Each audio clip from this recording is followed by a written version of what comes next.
Hi friends, this is సహజ. ఉదయం శ్రావ్య హాల్లోకి వచ్చేసరికి వంశీ బాల్కనీలో ఎక్సర్సైజ్ చేస్తున్నాడు. రోజు లేట్గా లేవడంతో తను వచ్చేసరికి వంశీ ఎక్సర్సైజ్ అయిపోయేది. ఆ రోజు ఆదివారం అయినా కూడా రాత్రి త్వరగా నిద్రపోయేసరికి శ్రావ్యకి త్వరగా మెలకువ వచ్చింది. చుట్టూన్న అమ్మాయిల చూపులు వంశీ వైపే ఉండేసరికి శ్రావ్య కోపంగా వెళ్ళి, రోజు ఈ బాడీ షో చేస్తూనే ఉన్నావా అని అడిగింది. వంశీ ఏం మాట్లాడలేదు. ఏంటి బాబు సైలెంట్గా ఉన్నారు? ఏదో ఒకటి అంటూనే ఉంటారుగా ఎప్పుడు. నోట్లో ఫెవికాల్ పోసుకున్నావా ఏంటి? వెటకారంగా అంది శ్రావ్య. నీ నోట్లో ఫెవికాల్ పోస్తా ఇంకో మాట అంటే అన్నాడు వంశీ. ముందు లేక నుండి లోపలికి వచ్చి చేసుకో నీ బాడీ షో. నువ్వు ఒక్కదానివే చూసేద్దామనా? పుషప్ చేస్తూ అన్నాడు వంశీ. ఇకంత సీన్ లేదు అంది శ్రావ్య. నిజంగానా అంటూ లేచాడు వంశీ. హా, సరే పద. ఎక్కడికి? లోపలికి. ఎందుకు? ఆమె గొంతు తడబడింది. వంశీ లోపలికొచ్చి బనీను విప్పాడు. హే, ఏం చేస్తున్నావు? కంగారుగా అడిగింది శ్రావ్య. నిజమైన బాడీ షో అంటే ఏంటో చూపిద్దామని అన్నాడు వంశీ షర్ట్ లేకుండా ఎక్సర్సైజ్ చేస్తూ. శ్రావ్య చుట్టూ చూసింది. అమ్మాయిలు వంశీ కోసం తొంగి చూస్తున్నారు. వాళ్ళకేం కనిపించక బనీన్తో చూస్తే మెలికలు తిరుగుతున్నారు. ఇక షర్ట్ లేకుండా వంశీని చూస్తే అమ్మో, వంశీని కాపాడుకోవాలి అనుకుంటూ త్వరగా లోపలికి వచ్చి డోర్ వేసింది శ్రావ్య. డోర్ ఎందుకు వేశావు? ఒక్కదానివే చూడడానికా అన్నాడు నవ్వుతూ. షటప్, ముందు బనీన్ వేసుకో అంది శ్రావ్య. నో అంటూ నడుముని అటు ఇటు తిప్పుతున్నాడు వంశీ. చూడలేక చచ్చిపోతున్నా, వేసుకుంటావా లేదా అంది శ్రావ్య కోపంగా. అయితే కళ్ళు మూసుకో అన్నాడు వంశీ. ఛా అంటూ శ్రావ్య కదులుతుంటే సరే బనీన్ ఇవ్వు అన్నాడు వంశీ. ఛీ, నీ చెమట బని నేను ముట్టుకోవాలా అంది చిరాగ్గా. నువ్విస్తే వేసుకుంటా, లేకపోతే లేదు అన్నాడు వంశీ. వేసుకోకపోతే చావు అంటూ శ్రావ్య వెళ్ళిపోతుంటే ఈ రోజంతా షర్ట్ లేకుండే ఉంటాను మరి అన్నాడు వంశీ. దొంగ సచ్చినోడా, ఎందుకు ఇలా చంపుతున్నావు అంటూ ఏటి ముఖం పెట్టింది శ్రావ్య. తెస్తావా తేవా? తెస్తా నుండు అంటూ బాల్కన్లోకి వెళ్ళి ఒక కర్ర తెచ్చి దాంతో బన్నీని లేపి వంశీ ముందుకు చాచి తీసుకో అంది. వంశీ శ్రావ్యని గుర్రున చూస్తూ చేత్తో ఇవ్వు అన్నాడు. కర్మ అంటూ తల కొట్టుకొని బన్నీని చేత్తో పట్టుకొని త్వరగా తీసుకో అంది శ్రావ్య. వంశీ తీసుకోకుండా దూరం జరిగాడు. చేత్తో ఇస్తే తీసుకుంటాన్నావు కదా, మళ్ళీ దూరం జరుగుతావేంటి? తీసుకో. నో అంటూ నవ్వుతూ దూరం జరిగాడు వంశీ. నువ్వు కావాలనే చేస్తున్నావు అని ఉడుక్కుంటూ తీసుకుంటావా లేదా అంటూ శ్రావ్య వంశీ మీదకి వచ్చి అతనికి బనీని ఇవ్వబోతుంటే వంశీ వెనక్కి వంగాడు. బనీన్ని అతని చేతిలో పెట్టడానికి శ్రావ్య ముందుకు వంగుతుంటే స్లిప్ అయింది.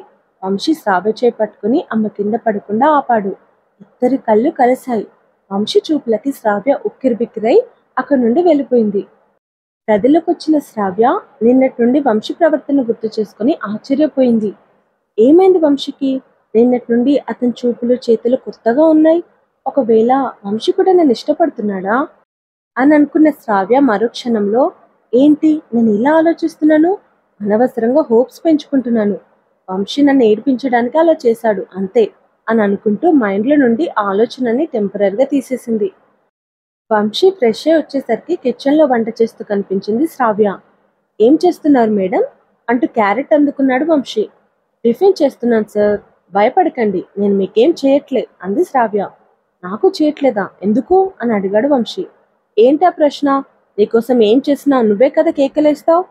ఇప్పుడు వేయండి, నా కోసం కూడా చెయ్యి అన్నాడు వంశీ. శ్రావ్య ఆశ్చర్యంగా అతనిని చూసింది. ఏంటి అలా చూస్తున్నావు అని అడిగాడు వంశీ.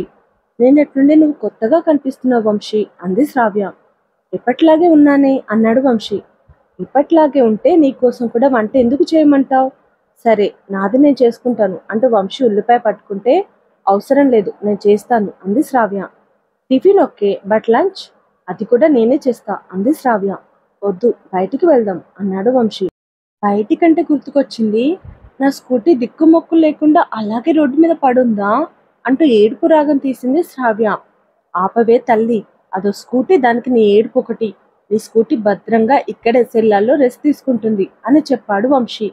రియల్లీ? నా ఫ్రెండ్తో చెప్పి రిపేర్ చేయించనులే, డోంట్ వరీ అన్నాడు వంశీ. అమ్మయ్యా. ఓయ్, నాకు థ్యాంక్స్ కూడా చెప్పవా? థ్యాంక్స్ అని కొట్టినట్లు చెప్పింది శ్రావ్య. దీనికంటే నీ దెబ్బే నయ్యమేమో.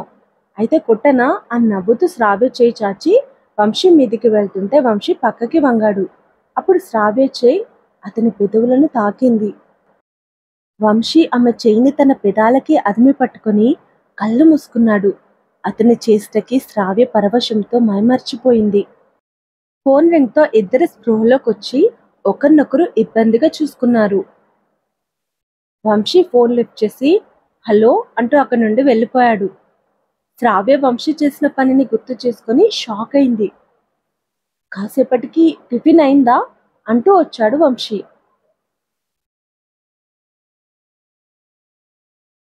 5 నిమిషాల్లోనే నార్మల్ అయిపోయాడు. వంశీ ఎందుకిలా చేస్తున్నాడు అని శ్రావ్య ఆలోచిస్తుండగా ఆకలేస్తుంది శ్రావ్య, త్వరగా కాని అన్నాడు వంశీ. అయిపోయింది అంటూ శ్రావ్య టిఫిన్ బౌల్ని టేబుల్ మీద పెట్టి రా వంశీ అని పిలిచింది. ఇద్దరు కామ్గా టిఫిన్ తినేసి టీవీ ముందు కూర్చున్నారు. వంశీ ఎందుకిలా చేస్తున్నాడో శ్రావ్యకి అడగాలనిపించింది. కానీ ఎలా అడగాలో అర్థం కాక సైలెంట్గా ఉండిపోయింది. శ్రావ్య ఆలోచనలో ఉండగా వంశీ శ్రావ్య దగ్గరగా జరిగాడు. చూసుకోకుండా జరుగుంటాడా అని శ్రావ్య అనుకుంటుండగా వంశీ చేయి శ్రావ్య భుజం మీద నిలిచింది. శ్రావ్య విస్తుపోయింది. వంశీ ఏంటిది? తన భుజం మీద ఉన్న అతని చేయిని చూపిస్తూ అడిగింది శ్రావ్య. సారీ, చూసుకోకుండా పెట్టాను అంటే చేయి వెనక్కి తీసుకున్నాడు వంశీ. శ్రావ్య లేచి తన గదిలోకి వెళ్ళిపోయింది. వంశీ ఎందుకిలా ప్రవర్తిస్తున్నాడు? అమ్మాయిలతో మిస్బిహేవ్ చేసే బ్యాడ్ క్యారెక్టర్ కాదు వంశీది. మరి నన్నెందుకు టచ్ చేస్తున్నాడు? నిజంగానే వంశీకి నేనంటే ఇష్టమా? అందుకే నేను టచ్ చేస్తున్నాడా? ఎలా కన్ఫర్మ్ చేసుకోవాలి? లంచ్లో బయటకు వెళ్తాం కదా, అప్పుడు వంశీ కావాలని బ్రేక్ వేస్తే హీ లైక్స్ మీ అని అర్థం అని అనుకుంది శ్రావ్య. లంచ్ టైం అయింది. శ్రావ్య వంశీ బైక్ ఎక్కింది. వంశీ బైక్ స్టార్ట్ చేశాడు. వంశీ బ్రేక్స్ వేస్తాడో లేదోనని శ్రావ్య టెన్షన్ పడుతుంది. సరిగ్గా అప్పుడే వంశీ కావాలనే బ్రేక్ వేశాడు. శ్రావ్య చేతులు వంశీ నడుమును చుట్టుకున్నాయి. వంశీ ఆమె చేతుల్ని సున్నితంగా తాకాడు. శ్రావ్య వంశీని కచ్చుకుపోయి మేఘాలలో తేలిపొమ్మన్నది పాటని డ్రీమ్ సాంగ్గా వేసుకుంది. వంశీ బండాపగానే డ్రీమ్లో ఉన్న శ్రావ్య కళ్ళు తెచ్చి వంశీని వదిలి బైక్ దిగింది. వంశీ బైక్ పార్క్ చేసి నిద్రపోయావా అని అడిగాడు. డ్రీమ్లో ఉన్నా అంది మెల్లిగా. ఏంటి? నిద్రపోయానని చెప్తున్నా అంది శ్రావ్య. సరే పద అంటూ కదలాడు. ఇద్దరు లోపలికి వచ్చి ఒక టేబుల్ ముందు కూర్చున్నారు. వెళ్ళి ఫేస్ వాష్ చేసుకుని రా అని అన్నాడు వంశీ.